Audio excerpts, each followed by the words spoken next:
From NBC News, this is Today with Katie Couric and Matt Lauer. This morning on Today's Woman, hair loss. It's almost expected that a man will lose his hair, and when he does, it can sometimes be sexy. But when a woman begins to lose her hair, it can be extremely traumatic. Anna Marie Stevens from Syracuse, New York, started losing her dark, thick, curly hair well over 10 years ago. I just could not get it to look the way I wanted it to look.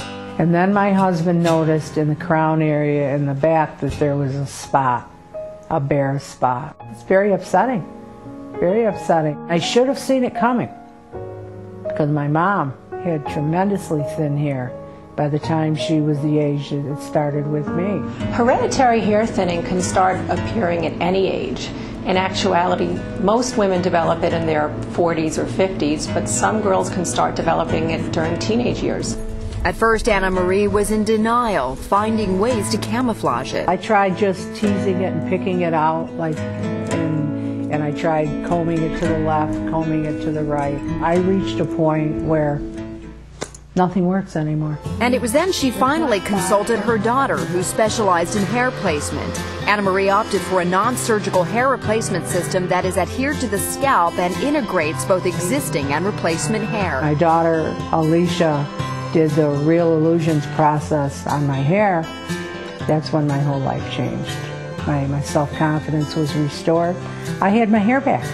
Happy with the result, she decided to buy into the business and counsel other women who are struggling with hair loss. You don't have to live with it. You don't. Get your life back. Do something about it. And gynecologist Dr. Judith Reichman is a Today contributor, and Dr. Kimberly Flemke is a therapist at the Council for Relationships. Doctors, nice to have you both here this morning. Good morning, Natalie. Well, Judith, as we saw, it can be hereditary with women, but what are some of the other causes for balding among women? Sudden hair loss can occur with a lot of different medical conditions that actually cause a shock to the scalp. And one of the most common is a change in hormone levels. When a woman has a baby, stops her birth control pills, stops hormone replacement. Another reason would be emotional shock, surgery, medications can do it, radiation, chemotherapy can do it, thyroid condition, and severe dieting where a woman loses protein or she becomes very anemic. All of these will get the hair to fall out about a month or two later.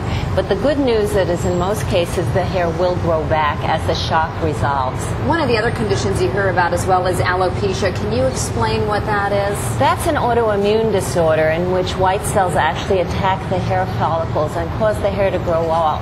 It falls out in patches usually, or it can fall out in the entire head, eyebrows, or even in the entire body. We don't know what causes it, but there's some sort of autoimmune condition. It's more in certain families, and we do know that 4 million Americans actually suffer from alopecia. You know, when a man starts to lose his hair, it is somewhat acceptable. But Kimberly, when women start to lose their hair, I mean, women, you know, a lot of our identity is wrapped up in our hair. Why are we so attached? I think there's so much meaning behind hair. So for instance, it's a sense of beauty, it's a sense of sex appeal, and it's also a sense of self-expression. So when that hair begins to be lost, it also can conjure up feelings of a sense of loss and not being in control, because you really can't control the ability to keep your hair in your head. And then when women start to lose that, when they try to hide the fact, and that can also kind of, in a way, make the problem even worse for them, right? When you're trying to camouflage it. Right, and what happens is you become so overly focused to what's going on in your head that it draws more attention to it, because most people don't necessarily define you by your hair, although often we will, you know, the way we view ourselves is that is a condition of how we see ourselves. And women feel very alone probably in trying to deal with it. So what advice can you give some women who may be going through that right now? Well, what you just said is so important. They are not alone. There are millions of women that are suffering with hair loss, and no one talks about it the way we do with men. And recognizing that double standard in our culture where men, if they're bald, they're sexy. For women, there is no label yet, so it's a negative connotation that there's something wrong with me. So even just learning how to redefine that definition of beauty. Dr. Judith Reichman, thanks so much, and Kimberly Flemke, thank you as well. And if you want more information on women and hair loss, just go to our website at today.msnbc.com.